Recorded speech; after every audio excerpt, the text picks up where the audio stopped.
Move on to the women's 5K. 28 competitors reach the championship. Now we have it down to a 12-athlete final.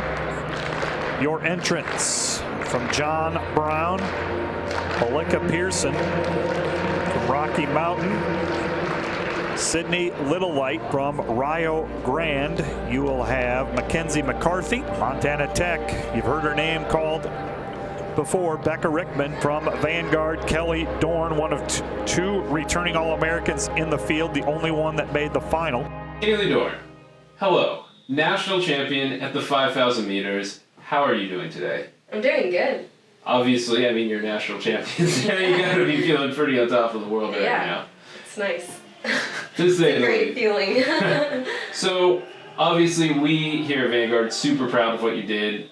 First time that someone has won an indoor championship at the track style events. Obviously, Amanda Chan has won for the field events, but you're the first one to take it here with the the distance run. So how does that? What are you feeling right now? It's been really great. It was really special to be able to compete for Vanguard and get that title at Vanguard and kind of come full circle because I did compete at Vanguard my freshman year before leaving and then coming back for my graduate. Well then, let's circle back around to that. So how did you get into track in the first place? Because obviously, some people it's just what they end up doing. Some people sit there and go, why would you punish yourself by running forever? So what got you into this whole thing to begin with? I played soccer and I was always the one that was like, oh, our punishment is to run around the field. That's easy. Try to get me to stop talking by running around the field. It's not gonna happen. So I really enjoyed that. And then my brother did cross country. And I was always competitive, even with my siblings, so I wanted to I also wanted to do cross country, and then I actually didn't do track until my senior year of high school. I didn't really want to do it that much because I knew I was going to be competitive if I did it, and I was just like, I just want to chill, I just want to relax.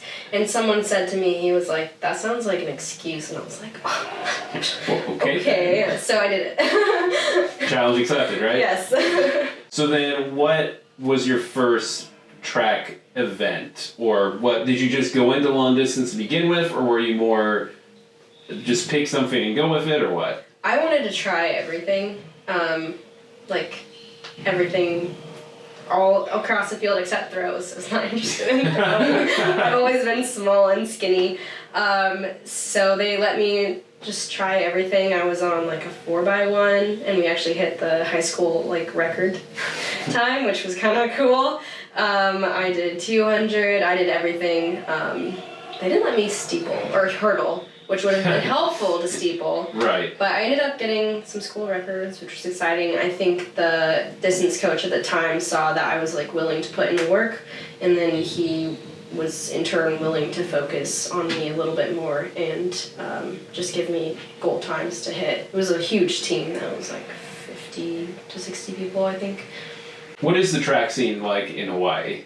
I don't know what the sport of Hawaii is outside of, I guess, men's volleyball at University of Hawaii is big, but... Yeah, high school track was nothing I'd ever done before.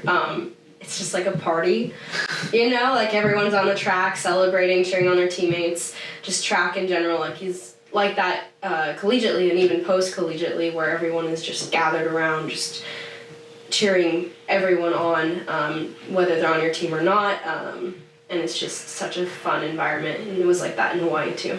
I feel like that's especially at the long distance because you're wow, you're still doing it. Yeah. Yeah, it was kind of cool, with the 3K, because that was the longest in Hawaii, and then you'd run around and it'd kind of be quiet on the backstretch, and you'd come back around and your team would be cheering for you, and it was like, ah! Ah! It's kind of cool. So you get your bursts of energy and you're Yeah. Coming out of high school, what made you end up land originally here at VU? Yeah, I guess it all started with that guy telling me I was just not doing it as an excuse. So I did track, and then I posted some pretty good times compared to cross country. And the athletic director at the high school I went to, Keili, and the head coach or the distance coach both said that I should just try, put myself out there and see if I could get recruited to be on a team. Were you initially planning on doing the college athletic thing, or was that not really on your radar? Not really. If I was going to do it, it would be soccer, but I actually applied and was accepted to Colorado State. It's too long to remember which one. Somewhere over there, right? Yeah, and I was going to do ROTC and do the military direction instead. And then I applied really late to a bunch of colleges, and Vanguard was one of them. And Coach Wilkins gave me a call, and he was really excited and said, like, I think this is like a God thing. Like, I think this is where you need to be. And it worked out for my freshman year. Did you know of this school at all before you did the last gasp of college admission process? Or Yeah, I did. I was at a private Christian school my freshman and sophomore year, and then through elementary, and one of our close family friends went to Vanguard. Oh, okay. So I was able to ask him about it. Okay, so there was a little recognition. You weren't just bit. like firing stuff off all over the place. I mean, A little I bit. was kind of, but yes, I had a friend that went to Vanguard as well. What then was that freshman year like? Because obviously going from high school to college is different no matter what level of college you go to. Yes, so different and hard. I feel like I got a little bit of that experience being away from family, because I did an exchange in high school and I lived in Germany for a year, which was crazy. What city? It was called Butzbach. It was like in between Frankfurt and it was like in the middle of Germany. Gotcha. Near Frankfurt. Yeah. So being here, it was definitely an adjustment. It was challenging. Unfortunately, towards the end of my freshman year, I realized that the major that I was in didn't really exactly fit what I wanted to do. What brought you back? So Coach Wilkins commented on a Strava run that I had, and Strava's like this kind of like Facebook for like athletes, whether it's running, swimming, or biking. And he like saw all the work that I was putting in, because at that point I was like running post-collegiately. Like I didn't really think about using indoor eligibility, and I was training with like a really talented group in Las Vegas. Somehow, just trying to hang on to them.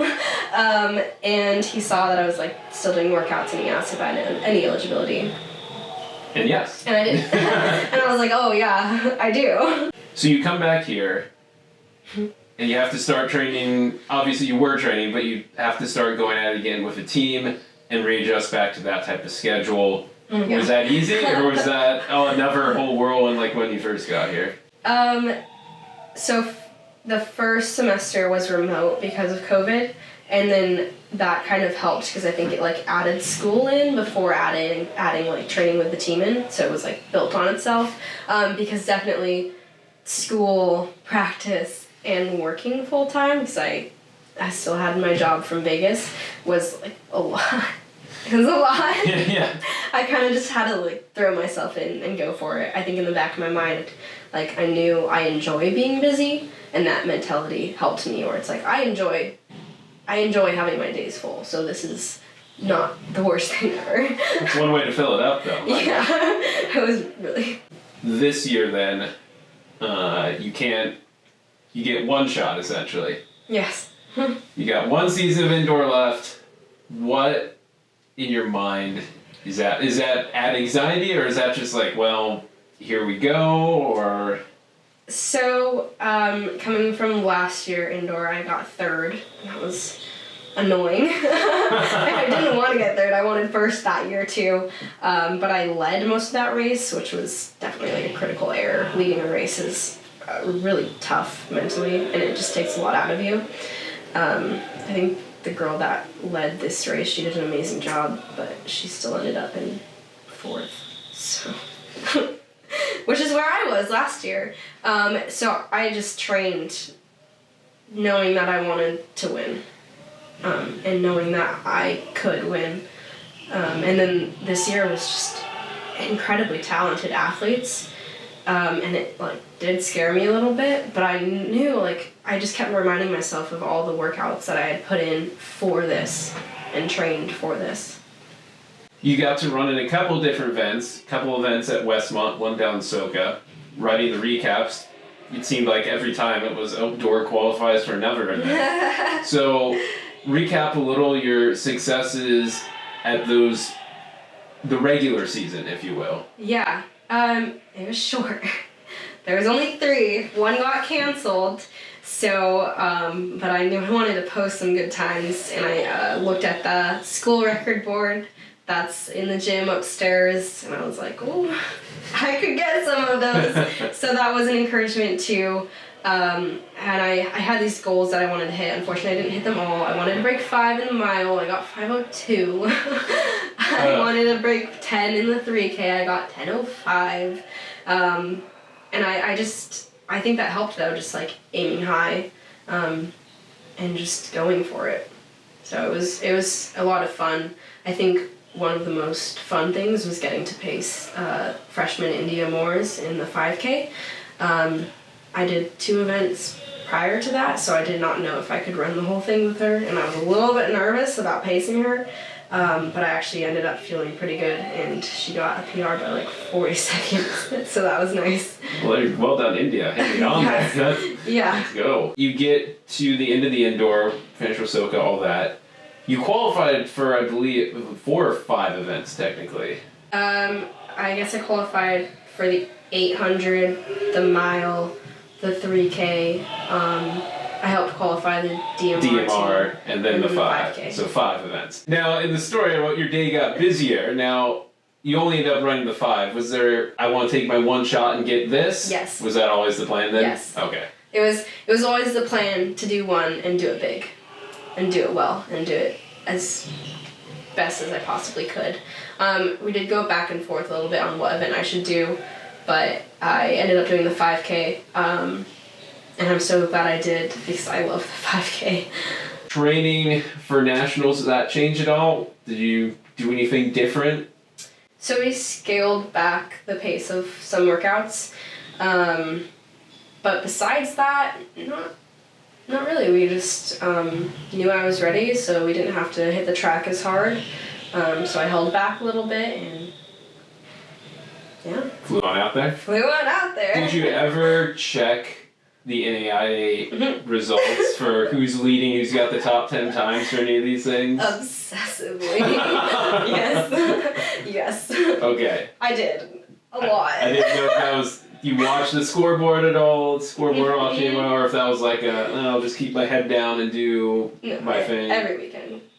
Not even just every weekend. Pretty obsessively. Is then when you're looking at that, you're like, I can beat that, can I beat that? Or are you just interesting? There was a girl from that previously ran at Winona State that is now at Montana Tech that was top in 3 different events. And it made me a little bit nervous, but I also knew I am capable of going really fast in the 5K, even if she put down a really good time as well. So it was a little bit nerve-wracking, but I tried to reassure myself through it. Get this. Take on anyone, right? Yes.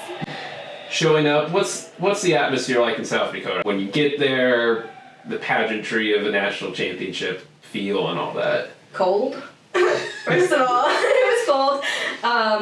But it was really fun. The track was beautiful. The facilities were really nice. And I was just excited. It was exciting. It was a big, nice blue 300-meter track. The previous year it was a 200-meter track, which meant doing 25 laps. And so 300 meters felt nice. Felt nice. Does it actually feel better knowing you're technically doing less even though it's the same? Is that a mental thing? Or I only have to do 20 laps instead of 25? I think it was just it's just more about the turns for me. where turning on a 200 meters track, it's like, that's a lot of tight turns. Versus the 300 feels more like a 400, and you don't really feel the difference. A normal track-ish? Mm-hmm. Okay. Yeah. What is the race strategy? Obviously, you said the last time you were out in the lead, and from my knowledge of auto racing, that normally means that you're punching through the clean air, but the people that are following you are the ones that are sucking up because they don't have to navigate that. So what's the strategy you guys discuss for the race itself? Oh man, yeah, I knew I didn't want to lead. And we played a lot of different scenarios, like what if this happens, what if that happens, what if the race is really slow, what if it's really fast. So we prepared for a lot of different scenarios, but the plan was to stay in the top pack and just be in contention for the win. You qualify on the first day. Was that a fast qualifying? Was that you just kind of cruising? That's pretty fast 5K time. There were 2 heats, and all of the girls were in the 17:20s, which is really fast for qualifying and really fast for the NAIA. So that was really exciting. Just like that, we were all in the 20s, like 21 to 27, I think, which is crazy. And my strategy for that was just to be like, I think top 4 automatically go in each heat, and then the next 4 fastest times. And I just wanted that automatic spot. So I just stayed in like 2nd to 4th the whole time, and it was actually kind of weird. I just stared at a girl's head. Like, I stared at her head. I didn't look at anything else. And I just matched all the moves she made and, like, didn't think. And that's, like, the benefit of not leading a race, is you don't really have to think about the pace you're going, or you don't have to think about, like, who's behind you. I just, like, stared at her head and ran. Is there a lot of fainting while you run? Oh, yeah. Okay. It was funny, we were talking to the sprinters, the distance athletes were talking to the sprinters after the race and talking about this. And the sprinters, you don't really think, you just run as fast as you can. Like, but in a 5K, or even like a 3K, honestly anything probably over 800, maybe even 800, you have to think, especially like just for pacing, you have to stay on and stay in the game and stay engaged, because when you like are in La La Land in a 5K, it's like easy to fall back off that pace that you were going, or miss a move that someone makes in the race. You have to stay focused and see what's happening and see if you need to go around someone, if someone is falling back or if someone is trying to get around you, and just stay on pace. So there is actually, you're kind of processing all these little things while you're trying to keep your breathing up with your heart rate and your energy output and everything. So it's a lot more than just run. Yeah. No, it definitely is, especially in the final. The prelim, like I said, it was a little bit easier because I just stared at her head, and that was my mental focus. But in the final, I had to focus on a lot of different things, and match moves. See who's in the top group, see who looks like they're falling off, see who is trying to get around me, stopping people from getting around me by taking a few extra quick steps, and you just have to stay mentally strong throughout the race.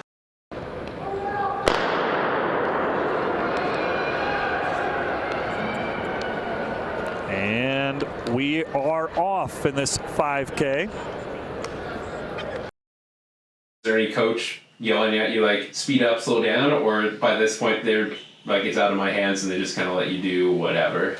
Yeah, for a final there's no like speed up, slow down. Someone was saying splits, like the time for every lap, but it doesn't matter when in a final. Yeah, for the final it's just like place.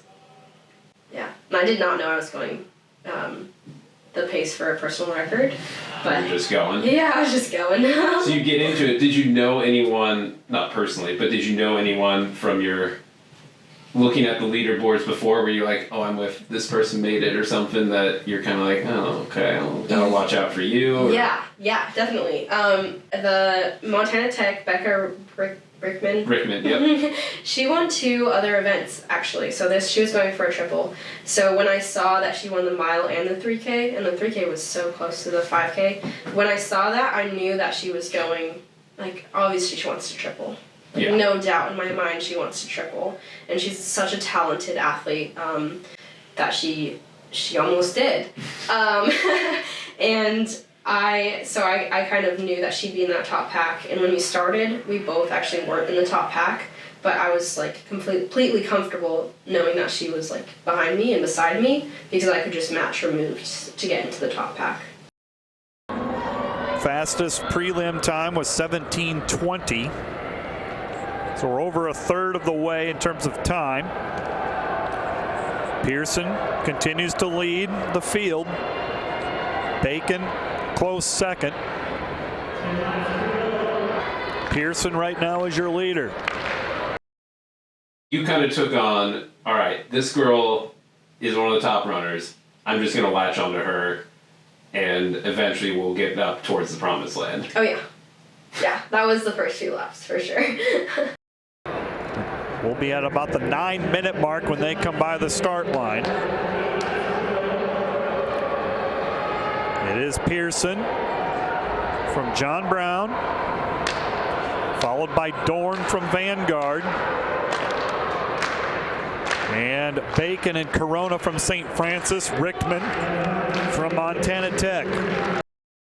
So you're getting around, and eventually you get to that top pack. What mind shift then occurs? So you know, as you get deeper into the race, you kind of sizing up, all right, how much energy do I have left? How much do I think they have left? Or are you just still kind of locked in, like, I'm turning laps until you get down to the last 2 or 3?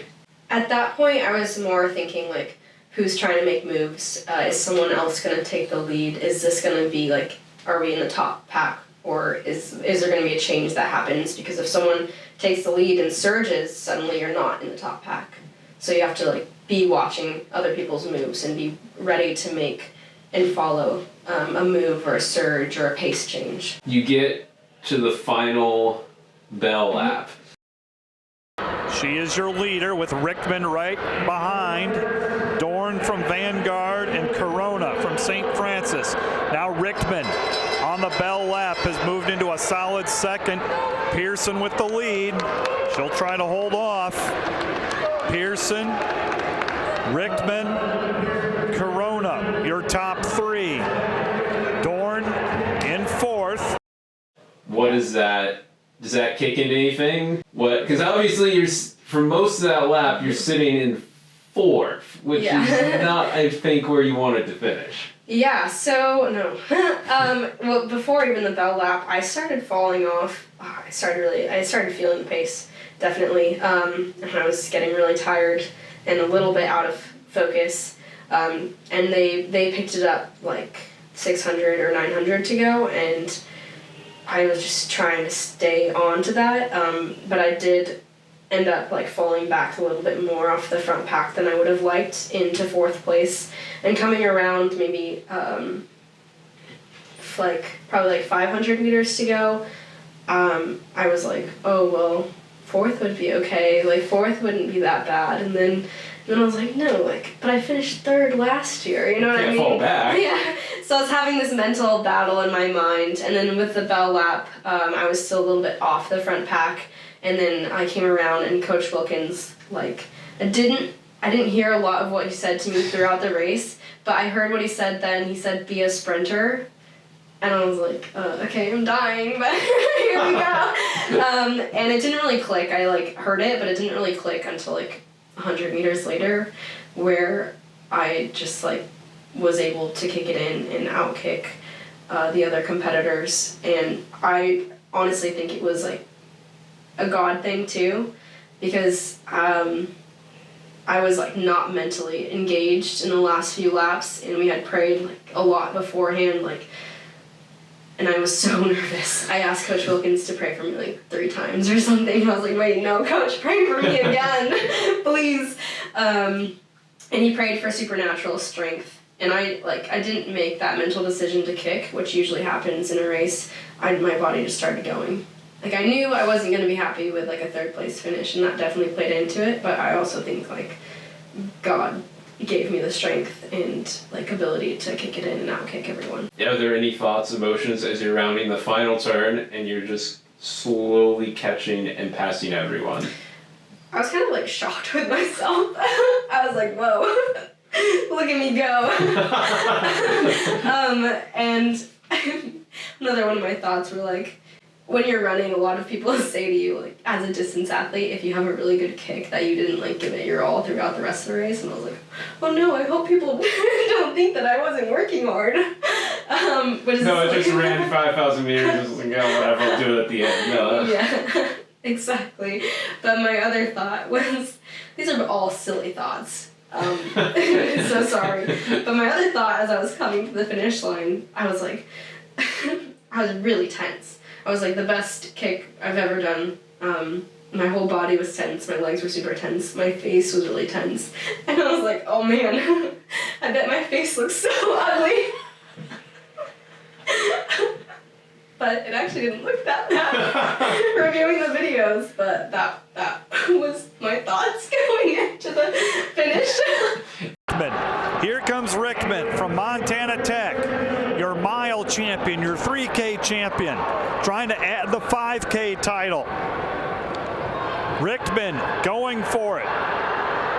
Here's Dorn by Vanguard. Dorn from Vanguard makes a move, and it will be Dorn winning the title. You cross the finish line. On the video, your teammates are going bananas and are running to meet you. It is. You then absolutely fall down like a boulder off a mountain and just plop down at the end. How dead are you? I was really, really dead. Like, oh man, I was just super hot and like super dead from doing that kick. It was like probably like 65 degrees in there, but after like giving it your all, it's hot. And it was really cool that they all came to me. And I was still on the track, and I think there was a girl that had like a lap left, and they like helped me get up, but I couldn't walk. Like, my legs were so dead after that kick. I was like, whoa. Yeah, but it was awesome that they all came down. It was definitely so memorable. When did it finally turn over in your mind that you had A, won, and B, had set a 17:05 as your time? Yeah, well, when they brought me to the infield and I laid down in the infield, I saw my Coach Wilkins' face, and I was like, did I win? I was like, I didn't even know. I was like, did I win? I was pretty sure I outkicked her, but it was close. Not as close as I thought, but it was close. I mean, you don't know. You're looking forward. Yeah. You don't know how far you're behind you. And he was like, yeah, you did win.